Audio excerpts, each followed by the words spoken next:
Hi all, this is the continuation of Fourier transforms.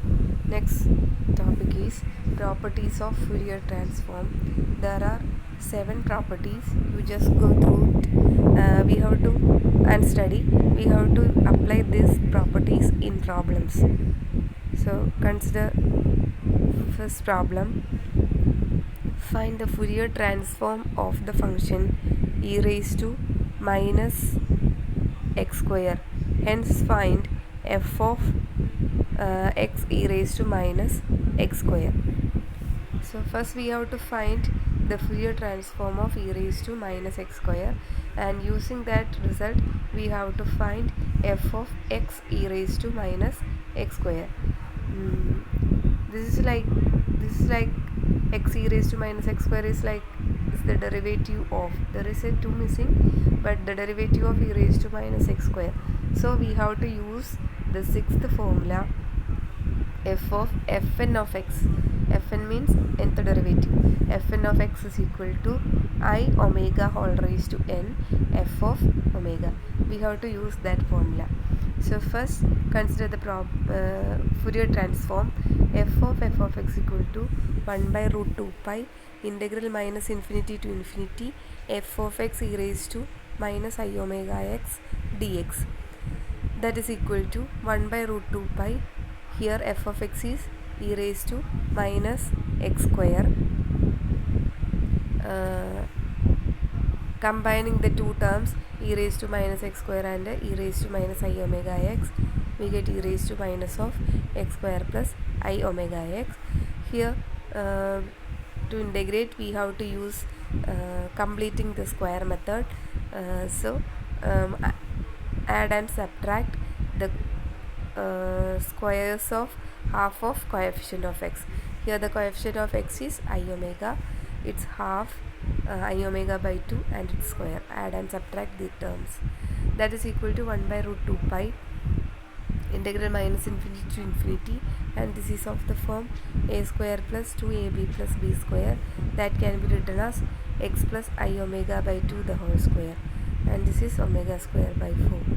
That is equal to 1 by root 2 pi integral minus infinity to infinity e raised to minus of x plus I omega by 2 the whole square into e raised to minus omega square by 4.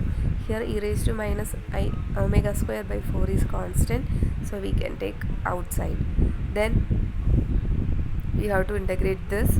For that substitute x plus I omega by 2 equal to t, and its derivative is dx equal to dt. So this is equal to, and this becomes e raised to minus t square. There is a result, integral minus infinity to infinity e raised to minus x square dx is root pi.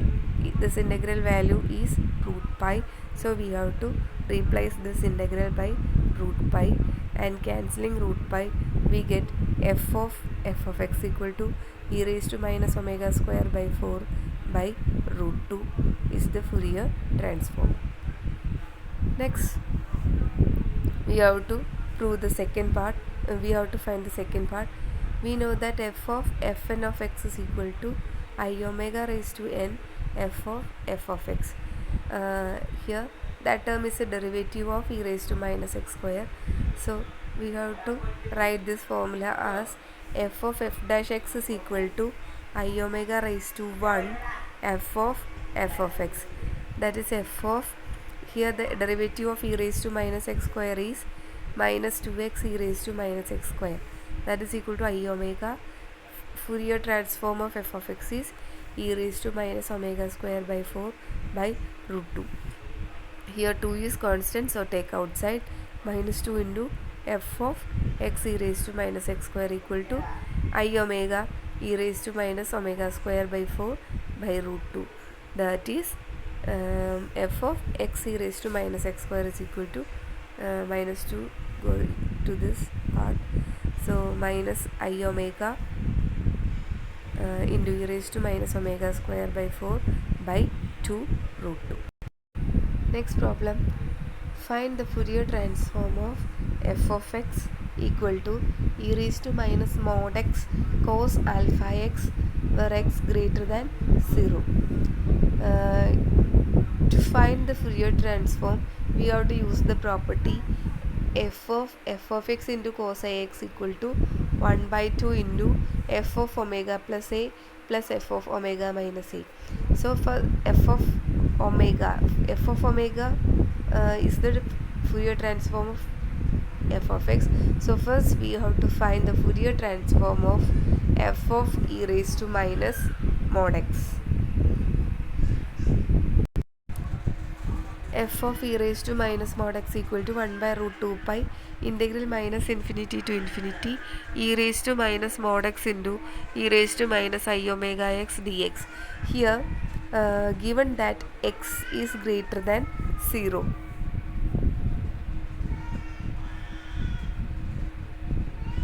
Here given that x is greater than 0, so minus mod x is equal to x.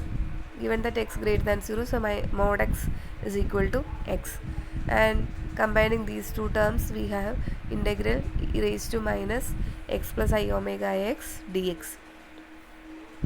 Then that is e raised to I omega x can be so here no need to combine this. E raised to minus I omega x can be written as cos omega x minus I into sin omega x. Here the limit is integral minus infinity to infinity, so we have to check whether the function is even or odd.